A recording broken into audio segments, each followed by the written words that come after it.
கர்த்தருக்கு ஸ்தோத்திரம். ஆண்டவருடைய நாமம் மகிமைப்படுவதாக. இந்த நாளிலும் கூட ஆண்டவருடைய திருவசனத்தை நாம் தியானிப்போம். இந்த நாளிலே பரிசுத்த ஆவியானவருடைய கிரியைகள் நம்மிடத்தில் நடப்பிக்கிற கிரியைகளை பற்றி நாம் அநேக வசனங்களை தியானித்திருக்கிறோம்.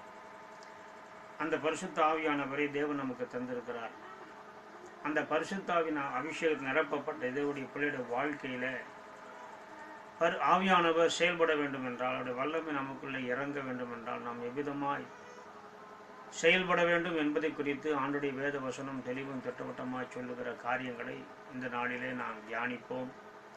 அதன்படி நம்முடைய வாழ்க்கையை ஆண்டவருக்கு என்று நாம் ஒப்புக் கொடுப்போமாக. கர்த்தருக்கு மகிமை உண்டாவதாக. பரிசுத்த ஆவியானவர் நம்முடைய வாழ்க்கையிலே அவர் கிரியை செய்ய வேண்டும் என்றால், அவருடைய வல்லமை விளங்க பண்ண வேண்டும் என்றால், முதலாவதாக நாம் பரிசுத்த ஆவியானவரை துக்கப்படுத்தக்கூடாது. இரண்டாவதாக பரிசுத்த ஆவியானவரை அந்த அக்கினியை நாம் அவித்து போடக்கூடாது. மூன்றாவதாக பரிசுத்த ஆவியானவருக்கு எதிர்த்து நிற்கிறவர்களாய் காணப்படக்கூடாது. நான்காவதாக பரிசுத்த ஆவியானவருக்கு விரோதமாய் தூஷணமாய் பேசுகிறவர்களாய் நாம் இருக்கக்கூடாது. ஐந்தாவதாக பரிசுத்த ஆவியானவருக்கு விரோதமாய் பொய் பேசுகிறவர்களாய் இருக்கக்கூடாது. ஆறாவதாக பரிசுத்த ஆவியானவரை பரீட்சை பார்க்கிறவர்களாய் நாம் காணப்படக்கூடாது. ஏழாவதாக பரிசுத்த ஆவியானவரை மட்டுப்படுத்துகிறவர்களாய் நாம் இருக்கக்கூடாது. இந்த அனுபவத்தின்படி நாம் ஆவியானவருக்கு நம்மை ஒப்புக் கொடுப்போம் என்றால், அவருடைய வல்லமை நம்மிடத்தில் விளங்கும், அவருடைய அபிஷேகம் நம்மிடத்தில் செயல்படும். இன்றைக்கு அநேகர் அபிஷேகம் பெற்றிருக்கிறார்கள். அவருடைய வாழ்க்கையில் அபிஷேகம் செயல்படுவதில்லை. அவருடைய தனிப்பட்ட வாழ்க்கையிலும் ஆனாலும் சரி, அவருடைய ஊழியத்திலும் ஆனாலும் சரி, பரிசுத்த ஆவியானவருடைய வல்லமையை செயல்பாட்டை நாம் பார்க்க முடியவதில்லை. காரணம் என்னவென்றால், நாம் நம்மை ஆராய்ந்து பார்க்கிற வேளையில் ஒருவேளை சொல்லப்பட்ட இந்த குறிப்புகளின்படி நாம் ஆவியானவருக்கு நம்மை ஒப்புக் கொடுக்க நாம் தவறியிருப்போம் என்பதை நாம் புரிந்து கொள்ள வேண்டும். இந்த வசனங்களை குறிப்புகளை நான் சொல்லுகிறேன். இந்த அனுபவத்தின்படி நம்மை ஒப்புக் கொடுக்க தேவன் உதவி செய்வாராக. முதலாவது எபேசியர் 4:30 சொல்லுகிறது, பரிசுத்த ஆவியானவரை துக்கப்படுத்தாதிருங்கள் என்று. அங்கே பரிசுத்த ஆவியை என்று சொல்லப்பட்ட அந்த வார்த்தையை பரிசுத்த ஆவியானவர் என்று நாம் உச்சரிப்பது நல்லது. பரிசுத்த ஆவியானவரை கனப்படுத்தி நாம் அந்த வார்த்தைகளை பயன்படுத்த வேண்டும். பரிசுத்த ஆவியானவரை துக்கப்படுத்தாதிருங்கள் என்று எபேசியர் 4:30 சொல்லப்பட்டிருக்கிறது. அங்கே முன்னும் பின்னுமாய் உள்ள வசனங்கள் எல்லாம் வாசித்து பார்க்கிற வேளையில் அதில் அநேக காரியங்களை சொல்லப்பட்டிருக்கிற அந்த வார்த்தைகளின் மிக முக்கியமாக நாம் பார்க்கும் பொழுது கோபம், மூர்க்கம், சினம் என்றெல்லாம் அங்கே நாம் பார்க்கிறோம். பரிசுத்த ஆவியானவர் எப்பொழுது துக்கப்படுகிறார்? நம்முடைய வாழ்க்கையில் நாம் கோபத்திற்கும் உக்கிரகத்துக்கும் இடம் கொடுக்கிற வேளையிலே பரிசுத்த ஆவியானவர் துக்கப்படுகிறார். அவ்விதமாக பரிசுத்த ஆவியானவர் துக்கப்படுவார் என்றால், நம்முடைய வாழ்க்கையிலே ஊழியத்தில் பரிசுத்த ஆவியோட வல்லமையை வெளிப்படுத்த முடியாது. பரிசுத்த ஆவியானவர் நம்மை பயன்படுத்தவும் முடியாது. இரண்டாவதாக நாம் பார்க்கிற வேளையிலே கர்த்தருக்கு ஸ்தோத்திரம், 1 தெசலோனிக்கேயர் 5:19 பரிசுத்த ஆவியை அவித்து போடாதிருங்கள் என்று ஒரு வார்த்தையை நாம் அங்கே வாசிக்கிறோம். ஆவியை அவித்து போடாதிருங்கள் என்று சொல்லி ஆண்டுடைய வார்த்தை சொல்லுகிறது. கர்த்தருடைய நாமம் மகிமைப்படுவதாக. ஆவியை அவித்து போடாதிருங்கள் என்று சொல்லுகிற பொழுது 1 தெசலோனிக்கேயர் 5:19 ஆவியை அவித்து போடாதிருங்கள் என்று அங்கே நாம் வாசிக்கிறோம். அந்த இடத்துல கூட பரிசுத்த ஆவியானவருடைய வல்லமையை, அந்த அக்கினியை அவித்து போடாதிருங்கள் என்பது நாம் புரிந்து கொள்ள வேண்டிய வார்த்தை. கர்த்தருக்கு மகிமை உண்டாவதாக. பரிசுத்த ஆவியானவரை, அந்த அக்கினியை நாம் எப்பொழுது அவித்து போடுகிறோம்? அதில் உள்ள முன்னும் உள்ள வசனங்களை படித்து பாருங்கள். ஜெபத்தை பற்றி முக்கியத்துவப்படுத்தி அங்கே அப்போஸ்தலனாகிய பவுல் குறிப்பிடுகிறார். என்றைக்கும் வாழ்க்கையில் ஜெபம் குறைந்து போகிறதோ அக்கினி குறைந்து போகும். பழைய ஏற்பாட்டில் பலிபீடத்தில் அக்கினி அவியாதபடிக்கு எப்பொழுதுமே எரிந்து கொண்டிருக்க வேண்டும் என்று அங்கே நாம் வாசிக்கிறோம்.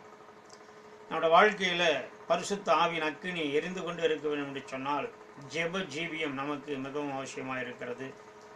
ஜெப ஜீவியத்தை நாம் வளர்த்துக் கொள்வோமாக. மூன்றாவதாக அப்போஸ்தலர் 7ஆம் அதிகாரம் 51வது வசனத்தில் நாம் வாசிக்கும் பொழுது, ஸ்தேவான் அங்கே ஜனங்களுக்கு தேவனுடைய சத்தியத்தை சொல்லுகிற வேளையிலே ஒரு காரியத்தை குறிப்பிடுகிறார். பரிசுத்த ஆவியானவருக்கு விரோதமாக எதிர்த்து நிற்கிறீர்களே என்று சொல்லி வணங்கா கழுத்துள்ளவர்கள் என்று கடிந்து கொண்டு பேசுகிறதை பார்க்கிறோம். நாம் ஒருபோதும் பரிசுத்த ஆவியானவருக்கு எதிர்த்து நிற்கக்கூடாது. இந்த இடத்துல பரிசுத்த ஆவிக்கு எதிர்த்து நிற்கிறது என்பது என்ன? ஆவியானவர் நமக்கு சில சத்தியங்களை உபதேசங்களை வெளிப்படுத்துகிறார், நமக்கு தெரிவிக்கிறார். ஆண்டவராக இயேசுவும் கூட யோவான் 9ஆம் அதிகாரத்தில் சொல்லுகிற பொழுது இந்த காரியத்தை சொல்லுகிறார். நீங்கள் குருடராக இருக்கிறீர்கள் என்று குறிப்பிட்ட பொழுது நாங்கள் குருடர் அல்ல என்று சொல்லி யூதர்கள் வாக்குவாதம் செய்கிறார்கள். அப்பொழுது ஆண்டவர் ஒரு வார்த்தை சொல்றார், உங்களுக்கு உண்மையிலே கண் தெரியவில்லை என்றால் அது நீங்கள் குருடர் என்று நான் சொல்ல வரவில்லை. ஆனால் தேவனுடைய கிரியைகளை செய்களை பார்க்க விரும்பாமல் கண்களை மூடிக்கொள்ளுகிற உங்களைத்தான் நான் குருடர் என்று சொல்லுகிறேன் என்று அங்கே குறிப்பிடுகிறதை நாம் பார்க்கிறோம். இங்கேயும் கூட ஸ்தேவான் குறிப்பிடுகிற வேளையில அந்த உபதேசங்களை தேவனுடைய சத்தியத்தை வெளிப்படுத்த ஏற்றுக்கொள்ள மனமில்லாதவர்களை பார்த்து நீங்கள் பரிசுத்த ஆவியானுக்கு எதிர்த்து நிற்கிறீர்களே, வணங்கா கழுத்துள்ளவர்கள் என்று குறிப்பிடுகிறதை நாம் பார்க்கிறோம். அருமையானவர்களே, நமக்கேற்றபடி தேவன் பேசுகிறவர் அல்ல, நமக்கு விருப்பமானபடி மாத்திரம் பேசுகிறவர் அல்ல. அவருடைய சத்தியத்தை உபதேசத்தை அவருடைய வார்த்தை நமக்கு தரும் பொழுது நாம் இணங்க வேண்டும், வணங்க வேண்டும். வணங்கா கழுத்துள்ளவர்களாய் இருக்கக்கூடாது. பரிசுத்தாவுடைய ஆலோசனைகளுக்கு எதிர்த்து நிற்கிறவர்களாய் நாம் காணப்படக்கூடாது. அப்படி இருந்தால் நமக்குள்ள அந்த வல்லமை செயல்படாது. கர்த்தருக்கு மகிமை உண்டாவதாக. அடுத்தபடியாக மத்தேயு சுவிசேஷம் 12ஆம் அதிகாரம் 31, 32 வசனங்களிலே என் ஆண்டவராக இயேசு பரிசுத்த ஆவியானவரை பற்றி இங்கே குறிப்பிடுகிறார். மனுஷன் செய்கிற எந்த பாவமும் அவனுக்கு மன்னிக்கப்படும், பரிசுத்த ஆவிக்கு விரோதமாய், ஆவியானவருக்கு விரோதமாய்.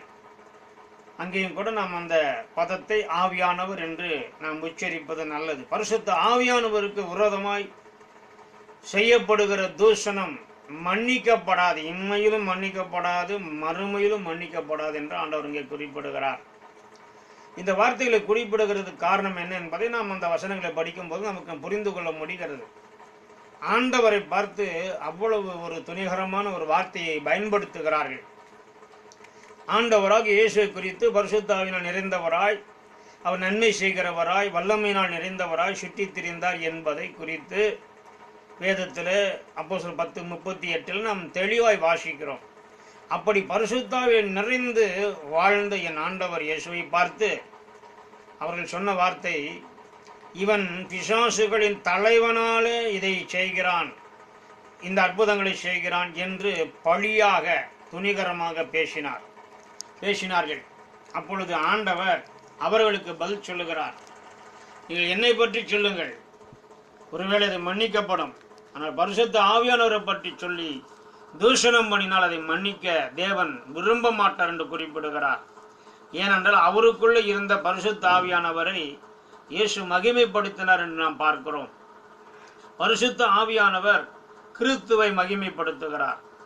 ஆண்டவராக இயேசு கிறிஸ்துவானவர் பரிசுத்த ஆவியானவரை மகிமைப்படுத்துகிறார். இயேசுவானவர் பிதாவை மகிமைப்படுத்துகிறார். பிதாவானவர் ஆண்டவர் இயேசுவானவரை மகிமைப்படுத்துகிறார். இப்படித்தான் நாம் வேதத்தில் பார்க்கிறோம். அருமையானவர்களே, நாம் ஒருபோதும் அங்கே அப்படி என்றால் ஆண்டவர் மனுஷகுமாரனாக என்னை பற்றி சொன்னால் மன்னிக்கப்படும் என்று சொன்னால் அப்படி நாம் பேசிவிடலாம் என்ற அர்த்தம் அல்ல. அந்த விஷயத்தை நாம் புரிந்து கொள்ள வேண்டும். எந்த சூழ்நிலையிலும், எந்த இடத்திலும், எந்த நேரத்திலும் பரிசுத்த ஆவியானவருக்கு விரோதமாகவோ, பிதாவானவருக்கு விரோதமாகவோ, ஆண்டவர் இயேசுவானவருக்கு விரோதமாக தூஷணம் பேச துணிந்து உங்கள் வாயை திறந்து விடாதீர்கள் என்று எச்சரிக்கிறார் ஆண்டவர். இன்னொரு விஷயம், பரிசுத்த ஆவியானவருக்கு விரோதமான தூஷணம் என்று சொல்லும் பொழுது இது குறித்து பேதுரு நிருபத்தில் அதை பற்றி தெளிவாக சொல்லுகிறார். ஒரு தேவ பிள்ளை இருக்கிறார், அந்த தேவ பிள்ளைக்குள்ள பரிசுத்த ஆவியானவர் இருக்கிறார்.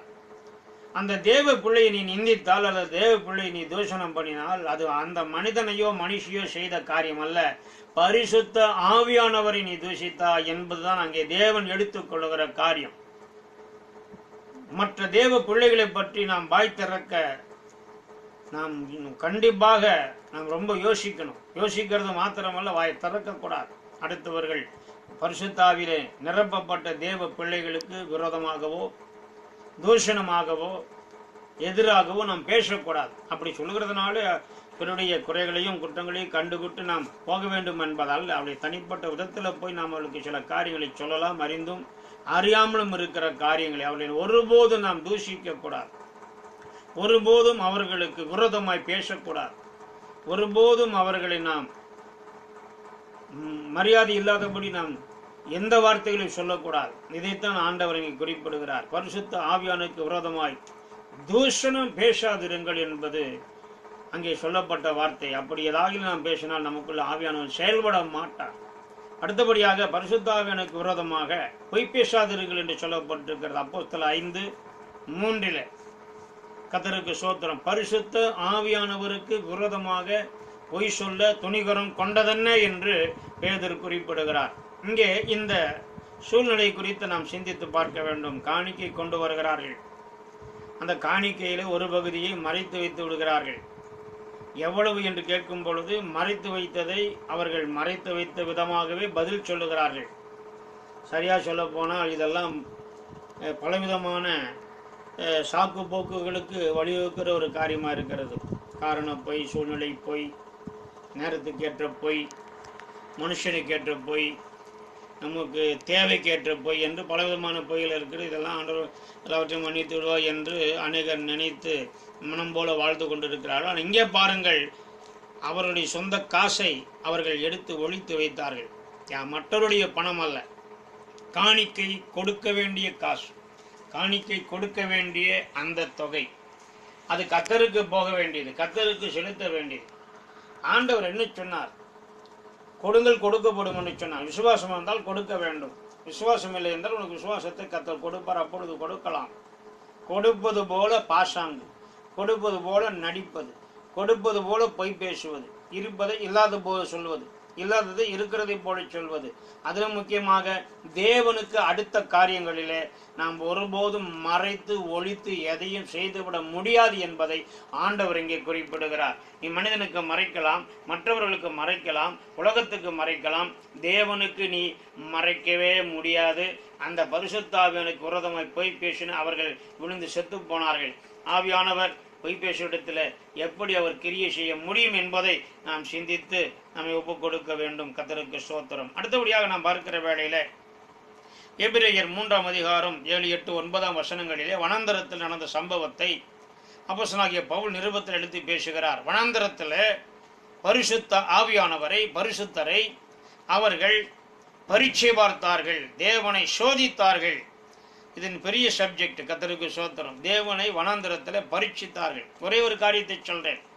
மோசே சொல்றார், ஆண்டவர் சொல்ல எல்லாருக்கும் நான் மாம்சம் கொடுப்பேன், காடை கொடுப்பேன் என்று சொல்லுகிறார். அப்பொழுது மோசே சொல்லுகிறார், கர்த்தருக்கு ஸ்தோத்திரம், ஆண்டவரை இவ்வளவு ஜனங்களுக்கு எப்படி கொடுக்க முடியும்? தண்ணீர் கொடுக்க முடியுமா?